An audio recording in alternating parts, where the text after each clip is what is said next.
He's kind of a world-weary figure, I suppose, in Diana's life, at least, in Wonder Woman's life.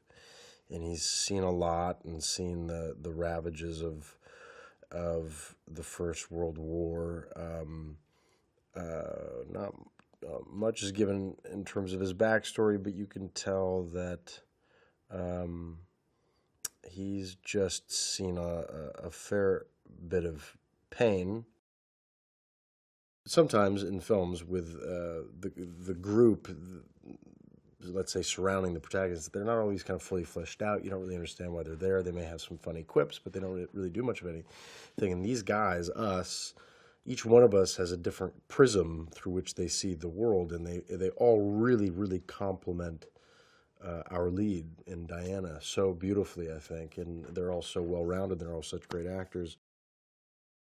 Patty is a pretty incredible human being, and to sit across from her and to hear her. I mean, she acted out essentially the entire film for me.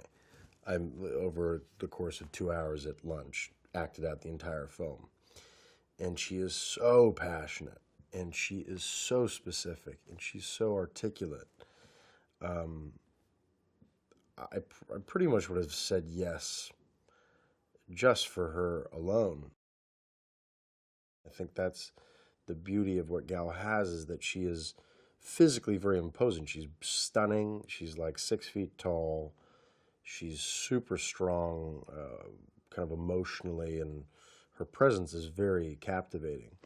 But she also, at the same time, has this beautiful spirit to her that's very, and I know she hates me saying this, but it's like, it's not childlike, but it's very open and warm and inviting, and um, she's got a wonderful maternal quality to her, and a deep kind of love for the world, and that is very much this kind of juxtaposition of Diana and Wonder Woman in this film.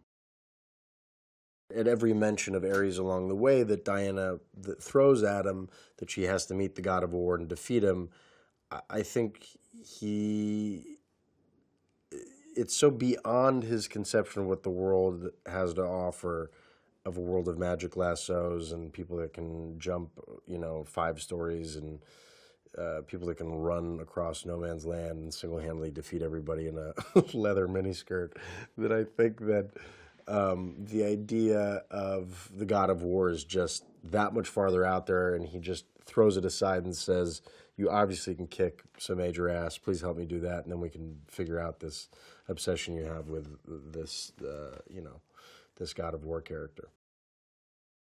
It's a very modern telling of this story.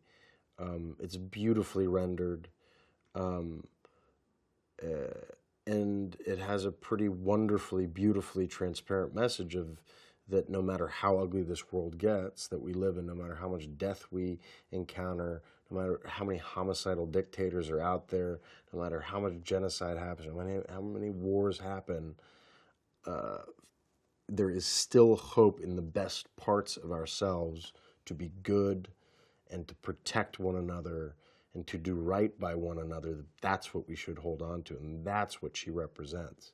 So she's not just your regular, I guess, everyday superhero that just because of X, Y, and Z capabilities with, capes and whatever, that they can defeat the bad guy. Not only can she defeat the bad guy, but she has a powerful, loving spirit aside from that, that is, she's a savior in many ways. She sees the best parts of ourselves.